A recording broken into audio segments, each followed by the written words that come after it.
At the time of recording, the world is still going through lots of COVID cases. It's really sad, and I send kind thoughts to all families who are dealing with this hardship right now.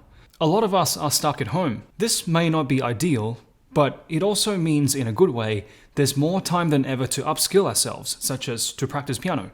This video is split into two parts. In the first part, I want to share with you what I've been working on in piano for the past 12 months and how I have been able to, in just a year, improve something ridiculous, like 3 or 4 years worth of improvement because of the lockdowns and staying at home and practicing. In the second part of the video, I want to share with you practical tips and goals that you can work towards, so make sure you watch through the video. Before we get into it all, my name is Jazer, I play the piano. Make sure you like and subscribe to this channel to make sure you stay in touch with these free piano lessons and tutorials. Ever since the lockdown started, I practiced piano more than I ever did. The first reason was that, well, there was more time in the day. Here in Australia, there are different lockdowns happening. The pandemic happening outside means we have more time indoors, so I've just used that time to practice piano more. The second reason, and this is a deeper reason than the first, was that I felt like piano practice was something I could control in my day. As we go through this difficult time, there are many COVID cases out there and different lockdowns happening all around the world. And those things I thought were things that I can't control. But the piano practice, this was something that I could do in my time and that I could control. So last year I signed up to do a music graded exam.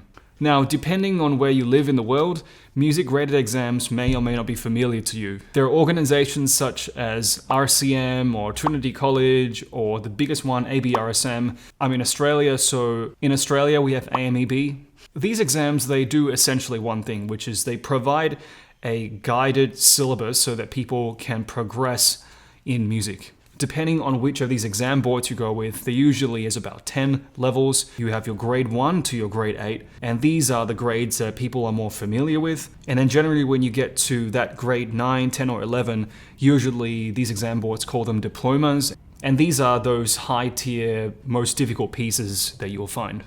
Last year I decided there was so much time during lockdown, I may as well practice a nice repertoire and go for an exam. So I went to do something called the licentiate. And I was very lucky to have passed the licentiate. So I did it with the AMEB, which is the Australian Music Examinations Board.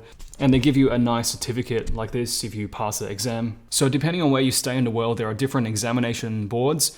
Go and look up your local one and see if there's a grade that you can work towards. Just to give you a rough idea of what the grades are. For example, when you're in grade 1 or 2, you might play something like this.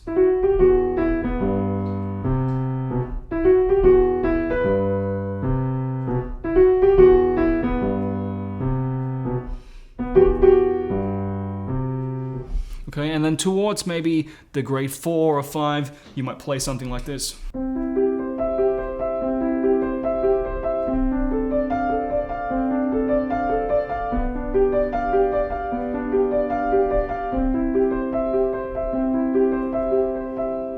And then towards about 6 or 7, you might be playing something like this.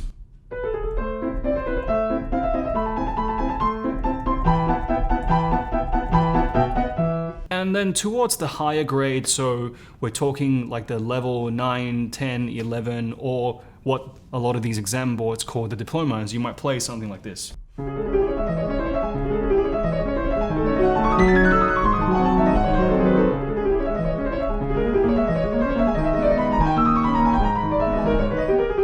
So go check out some local exam boards. They shouldn't be the be-all and end-all of pianists, but they do provide some kind of tangible syllabus and program to work towards so you can achieve something great with piano. I will put some links in the description so you can check out some of these different exam syllabus.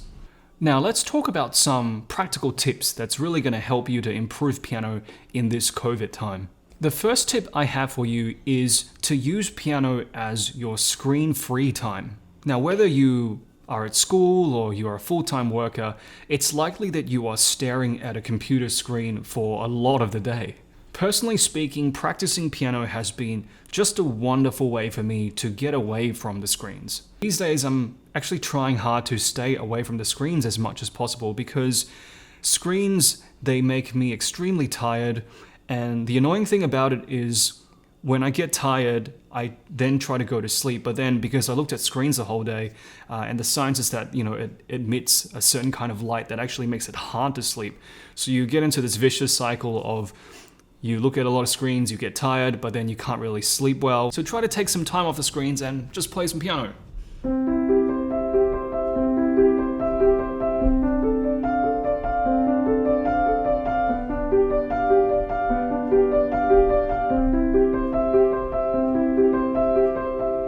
Get off the social medias, get off the screens, and just rejuvenate your soul.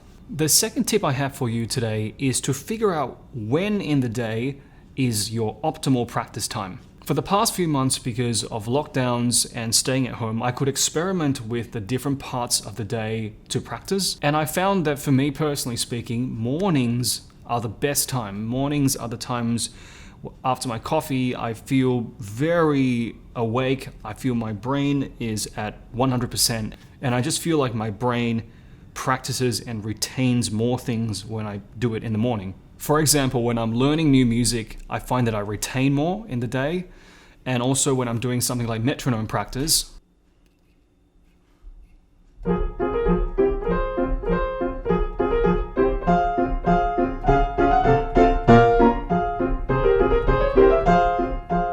I find that I'm so much more able to keep and beat at this time of the day. If you're wondering what the heck was Jazer wearing on his wrist there, click on this video here, I will explain it all. Let me know in the comments too, do you prefer to practice in the morning, afternoon, or nighttime? Comment below. And a third tip I have for you today is to use some kind of practice tracker. I personally use the app Forest. So what does this app do? Basically, you set a timer for how long you want to stay focused, for example, 30 minutes.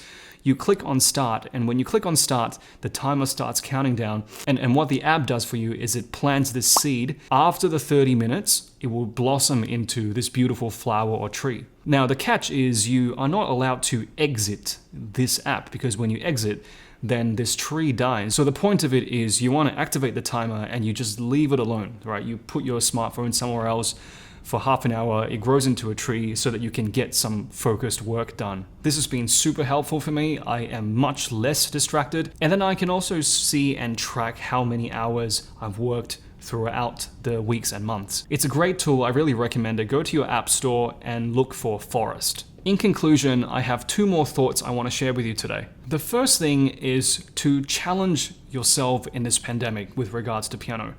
Really make it a point to improve, really make it a point to work on repertoire you love, but also play pieces that are slightly above your comfortable range. Really try to push yourself a little bit. I've been doing this a lot in this pandemic, always pushing myself a little bit outside my comfort zone. And can I just say, it feels amazing when you're on the other side and you've achieved your goal. The second thought I have for you is a goal challenge. So here's my goal for you in this pandemic. Let's have you learn 5 pieces throughout this pandemic. 5 pieces. Let's call it the 5 lockdown pieces challenge. So by the end of the pandemic, you should have learned and mastered 5 pieces that you want. So just before we sign off today, why don't you comment below one piece that you are working on right now? I'm very interested to find out what you're playing and working on right now. Comment below one piece that you're working on right now. That's it for this video. Hope you stay strong, hope you stay motivated, and don't forget to practice every day. Have a wonderful day, and I'll catch you in the next video.